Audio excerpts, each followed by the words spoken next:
हमको ये लो।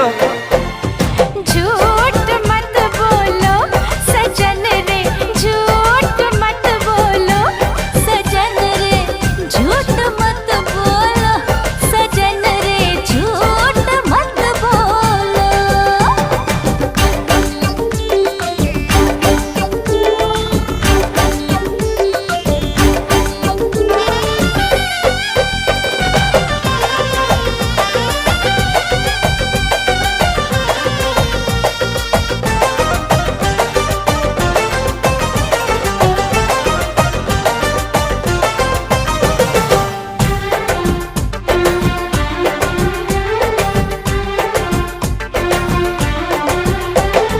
देखी है गजब की चमक तेरे गालों में, आजा तू लगा दूं मैं फूल तेरे बालों में।